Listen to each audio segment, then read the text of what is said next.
CSS এর ডিসপ্লেতে আমরা ইনলাইন আর ব্লকের নামে দুইটা প্রপার্টি জানি। এটা টেকনিক্যালি করে কি? ইনলাইন করে কি কোনো ব্লক এলিমেন্টকে ইনলাইনের মতো ব্যবহার করতে বাধ্য করে, আর ব্লক করে কি কোনো ইনলাইনকে ব্লকের মতো করতে ব্যবহার করে। যেমন আমাদের কাছে এখানে দুইটা আছে, একটা ডিভ আর একটা স্প্যান। ডিভে আমরা জাস্ট সিম্পল হ্যালো লিখেছি, স্প্যান আমরা জাস্ট নাইস লিখছি। ডিভ হচ্ছে একটা ব্লক এলিমেন্ট আর স্প্যান হচ্ছে একটা ইনলাইন এলিমেন্ট। আমরা এখন সেটা দেখি।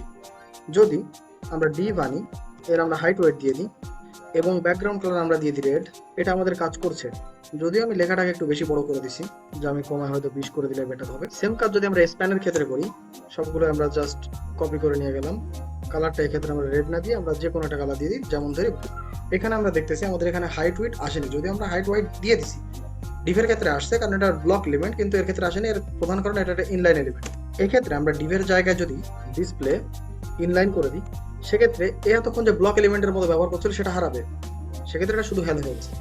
একে যদি আমরা ডিসপ্লে দিয়ে ব্লক করে দিই, এক্ষেত্রে ব্লকের মতো আচরণ করবে সেভ করার সাথে।